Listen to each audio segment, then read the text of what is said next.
एक बार चंद्रवंशी राजकुमार भरत बुद्ध के सानिध्य में भिक्षु के रूप में दीक्षित हुए। बुद्ध अपने भिक्षुओं को उपदेश देने के साथ साथ उनको भिक्षाटन के लिए भेजते थे, जहां से उनको भिक्षा मिलती थी। भरत को महात्मा बुद्ध ने भिक्षा लेने के लिए एक श्राविका के घर पर भेजा। भरत रास्ते में चलते हुए सोच रहे थे कि ना जाने आज खाने में क्या मिलेगा।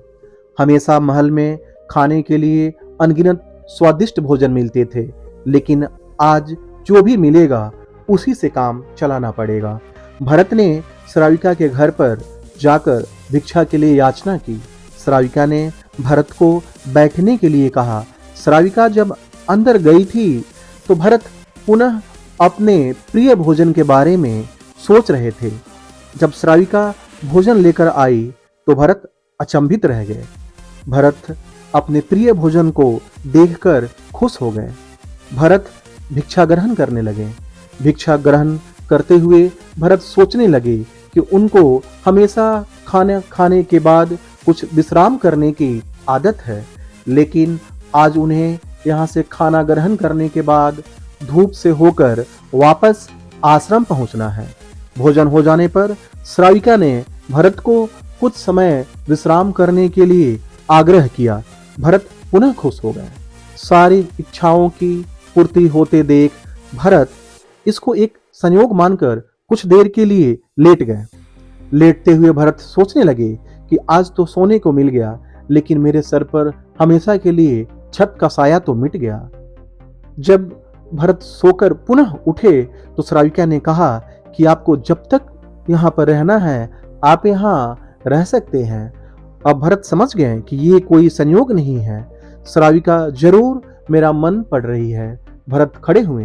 भरत ने श्राविका से पूछा, मुझे क्षमा कीजिए, पर क्या आप मेरा मन पढ़ सकती हैं? आप यह सब कैसे कर लेती हैं? श्राविका ने कहा, शुरू में मेरे लिए ये कठिन था, लेकिन मैंने खुद के विचारों को देखना शुरू किया। शुरू में मेरे विचारों की संख्या अनगिनत थी, पर मैंने अपना पूरा ध्यान उन विचारों पर केंद्रित किया। मैंने बिना पक्ष विपक्ष के अपने विचारों को देखना जारी रखा।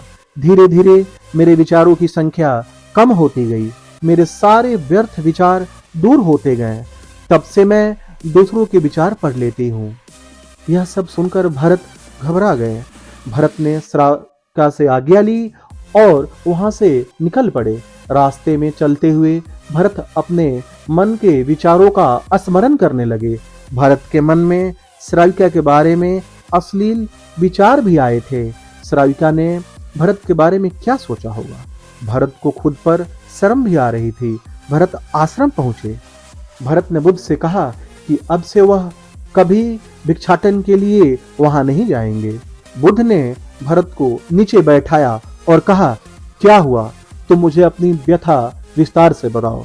भरत ने विस्तार से सारी बात बताई। भरत की बातों को सुनकर बुद्ध ने कहा कि आज से 7 दिनों के लिए श्राविका के घर पर ही भिक्षा के लिए तुम्हें जाना पड़ेगा, लेकिन तुमको कुछ बातों का ध्यान रखना पड़ेगा। कल तुम जाते हुए अपने चित्त को पूरे होश में रखना। तुम्हारे अंदर कौन से विचार उठ रहे हैं उन पर ध्यान केंद्रित करना। होशपूर्ण और जागृता के साथ ध्यान करना कि कौन सी वासना तुम्हारे भीतर उठ रही है। इन्हीं सभी का ध्यान करते हुए जाना और फिर मुझसे विचार विमर्श करना। अगले दिन भरत बुद्ध के बताए अनुसार पूरे मार्ग में अपने होश को जागृत रखते हुए चल रहा था। भिक्षु आज पूरी तरह से होशपूर्ण था। जैसे जैसे श्राविका का घर नजदीक आ रहा था, भरत की घबराहट बढ़ रही थी। भरत ने अपनी घबराहट को एक तरफ करते हुए बुद्ध के विचारों पर ध्यान केंद्रित किया। जब भरत श्राविका के घर पर पहुंचा तो उसके दिमाग में केवल एक सन्नाटा था, जिसके भीतर कोई वासना नहीं, कोई कामना नहीं, ना कुछ पाने की इच्छा थी। भिक्षु भरत ने भिक्षा ली, ग्रहण की और वहां से वापस निकल गया। आज भरत रास्ते में नाचते हुए आया। आज उसको जिस आनंद की अनुभूति हुई वह अद्भुत थी। आज से पहले इस आनंद को उसने कभी महसूस नहीं किया था। भरत ने आश्रम जाकर बुद्ध को प्रणाम किया।